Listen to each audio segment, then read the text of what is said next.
Salut les amis. Aujourd'hui, on va voir comment on est passé de ça à ça. Alors, on va partir sur les bases, c'est-à-dire la poudre noire. La poudre noire a été inventée en Chine vers le IVe siècle. Elle mettra plus de 1000 ans à arriver en Europe, vers le XIVe siècle. Alors, c'est quoi de la poudre noire? C'est 75% de nitrate de potassium, 12,5% de charbon de bois et 12,5% de soufre. Bien sûr, les premières armes, c'est s'appelait le bâton de feu en Chine, et c'était difficilement utilisable sur le champ de bataille, c'est à mèche, c'est très compliqué à utiliser et peu efficace. Mais ça faisait énormément peur à l'ennemi, c'est pour ça que ça s'est développé.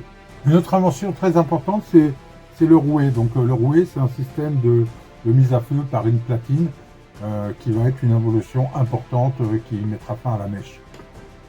Une autre évolution qui sera importante, c'est donc en 1635, la platine à silex, qui rendrait plus simple l'utilisation d'un fusil. Voilà, on a fait le tour des évolutions qu'il y a eu avant le 19e siècle. Maintenant, on va rentrer dans le 19e siècle et vous allez voir que c'est là qu'ont été inventées pratiquement toutes les inventions des armes modernes, des armes d'aujourd'hui. Début 19e, donc c'est 1800, on arrive sur des poudres modernes, donc des poudres qui vont être plus modernes. Donc on va avoir le fulminate d'argent, le fulminate de mercure, donc qui est un déclencheur. C'est-à-dire qu'avant, il fallait une étincelle, donc le silex. Là, un simple coup va déclencher l'explosion. Donc c'est une grosse évolution pour le déclenchement d'une arme. 1812, premier chargement par la culotte, John Paul. 1818, le tube à percussion, une invention anglaise de John Monton. 1820, apparition de l'amorce. Très important. Ça permettra aux soldats de pouvoir tirer sous la pluie. 1835, une évolution formidable, la cartouche à broche. C'est une évolution qui sera inventée par Casimir le Faucheux. Donc la cartouche métallique à broche est une évolution considérable dans l'évolution des armements. En 1841, on va voir apparaître le fusil à aiguille. Donc c'est Johann Nikolaus. C'est l'ancêtre du fusil à verrou en fait. Donc c'est une grosse évolution. 1845, grosse évolution, la cartouche à percussion annulaire. Donc c'est une cartouche autonome qui permettra aux tireurs sportifs de pouvoir tirer chez eux avec un rechargement très facile. Ce sera une très grosse évolution pour les armes de poing et les armes longues, puisqu'elle existera aussi pour les armes longues. Donc voilà, une grosse évolution. En 1848, encore une évolution, c'est Christian Sharp qui lancera le brevet donc, de l'obturateur coulissant de haut en bas. Alors en 1850, on va avoir la balle Minié. Alors la balle Minié, elle fera énormément de dégâts durant la guerre de sécession notamment, et elle laissera de très très mauvais souvenirs. Alors c'est une balle en de forme conique, creuse, qui glissait mieux dans le canon avec les rayures, et donc qui causait énormément de dégâts durant les combats.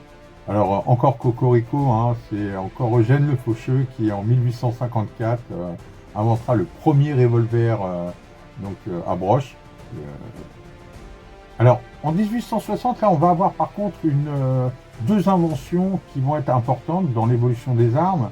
Donc dans un premier temps, bien sûr, c'est la percussion annulaire, donc pour gros calibre, pour le calibre 56-56 Spencer, donc qui atteignait une vitesse de 366 mètres secondes, ce qui était énorme pour l'époque, c'était le plus gros calibre de l'époque. Cartouche 44 Henry, qui va être pour les fusils, mais qui sera aussi possible de mettre dans les revolvers. C'est une très grosse évolution. Vous aviez le même calibre pour les revolvers et pour les fusils.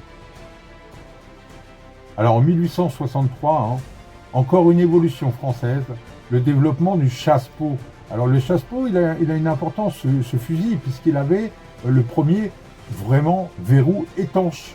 En 1866, la première véritable cartouche à percussion centrale métallique, est inventée encore par un Américain, donc il jouera un rôle important dans l'évolution des armes, comme Eugène Le Faucheux.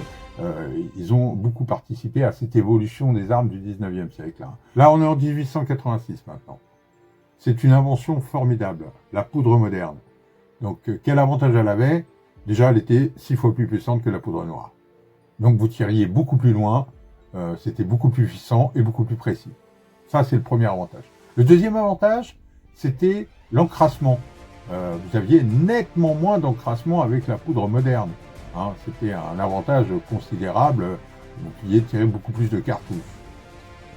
Mais surtout, l'avantage que ça avait, c'est que ça vous rendait les soldats invisibles.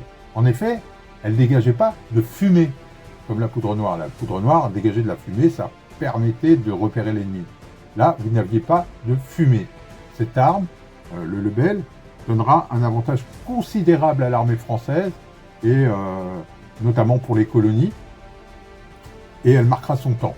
D'ailleurs, c'est toujours la poudre moderne qu'on utilise aujourd'hui. 1893, premier pistolet automatique. Donc le vrai premier pistolet automatique va être le Borchardt. Alors, bien sûr, c'est pas pratique, c'est quelque chose qui sera pas très fiable, mais c'est les débuts, c'est le premier, c'est celui-là, quoi. C'est les Allemands, ils ont inventé le premier pistolet automatique. Une autre évolution dans les armes automatiques, donc ça va être le C96. Le C96, surnommé le manche à balai, est une arme qui va être plus puissante donc que le Borchardt, et qui va être aussi avoir plus de munitions à l'intérieur et qui va être améliorée au niveau du poids, etc. Donc c'est une grosse évolution pour les armes automatiques. Pour les armes longues, une grosse évolution aussi avec le Mauser 98.